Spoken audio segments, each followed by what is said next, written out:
Prepare for battle. Diva Cup Model 2 Post-Childbirth Amazon Review. So one of the many new devices I purchased for this trip was a Diva Moon Cup. Since feminine hygiene supplies would be hard to come by and waste producing, I opted instead to buy a thing like a Barbie Deluxe toilet plunger and stuff it up my hoo-ha. The theory is that the cup catches your pan drippings and you empty it a couple times a day, washing it with hippie soap and reinserting. It presupposes you are enough of an Earth Mother to be okay not only with your monthly outpourings, but also with generally fossicking around in your flaps. Now, I am no stranger to gore, nor am I squeamish about my delicate rose of delight, except that I have no such illusions about it, and indeed am always reminded of nothing so much as stuffing an oddly warm, raw turkey. So, when after several weeks of teasing, the period fairy threatened to postpone the communist invasion until I was actually getting on the plane, I was about ready to scream and cry at some hapless, unwary male just as a sacrifice to appease her. At last I greeted the rosy-fingered dawn and set about embarking on my new life as an eco-friendly diva. The Moon Cup comes in two sizes. Size A for youthful nymphs under 30 who have never given childbirth and have silken tresses and tinkling laughs and are all size 0. And size B for big old bitches like myself, who have either spawned or are so old, i.e. over 30, that they might as well have been popping them out like Duggar donuts, because their sugar walls are now echoing corridors full of cobwebs and slackness. Of course, the packaging phrases it more nicely, but I was miffed to see that despite having never replicated, I was still doomed to the big gulp size because of my age alone. So, chalice in hand, fingers washed, and let's fold that thing like a taco. No, not that thing, the other thing. And cram it up there where only one man has gone before, and even then not for a damn long time, even when he was still around. I'm sure I imagined the rusty creaking sounds as I tried to shove something which was larger than anything previous, with the exception of various medical speculums which, I believe, were constructed by the same person who designed the Montlake drawbridge, into the gaping maw. Now, you're supposed to roll the cup up, smuggle it past the border, let it expand, then turn it clockwise, or counterclockwise, or then one way and another, stopping when you hear the click or something. Anyway, you're supposed to be able to turn this thing like a dial in there. If the cup does not turn easily, you did it wrong.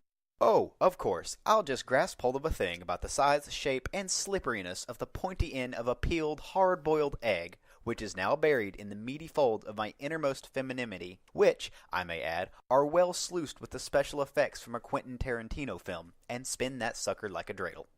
There is also a small stem at the base of this cup, which, being made of the same slippery silicon and about a centimeter long, is about as helpful as providing a live, untrained earthworm for a handle. More on this later.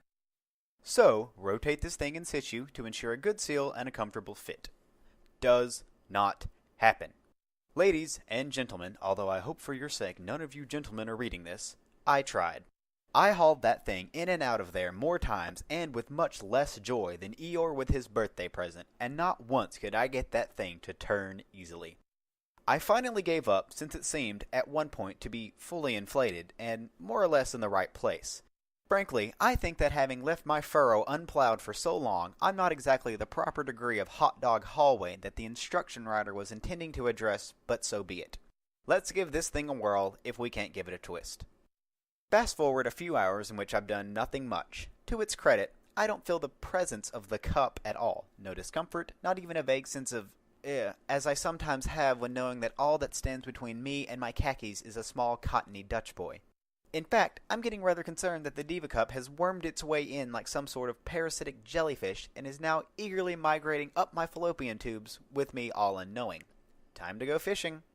And that is where I discover that, while it's difficult to try and turn a Diva Cup newly lodged in your sanctum sanctorum, it's a freaking log fall compared to trying to recover said cup after it has gotten comfortably settled in the downy folds of your blood-engorged tissues. Yes, indeed, if I cram my fingers up there to the point of pain, I can just tantalizingly tickle the end of that goddamn silicone stem. Grasp it? Not in hell. Of course, the instructions say, if this happens, do not panic. Well, thank God for that, because I was already running through the list of people I'd trust with a flashlight, a set of forceps, and an experience that would scar us both for the rest of our lives. There were instructions for different positions and bearing down and so forth, which I tried to no avail, and I was pretty sure that my ham-fisted efforts were just making things worse on the swollen front.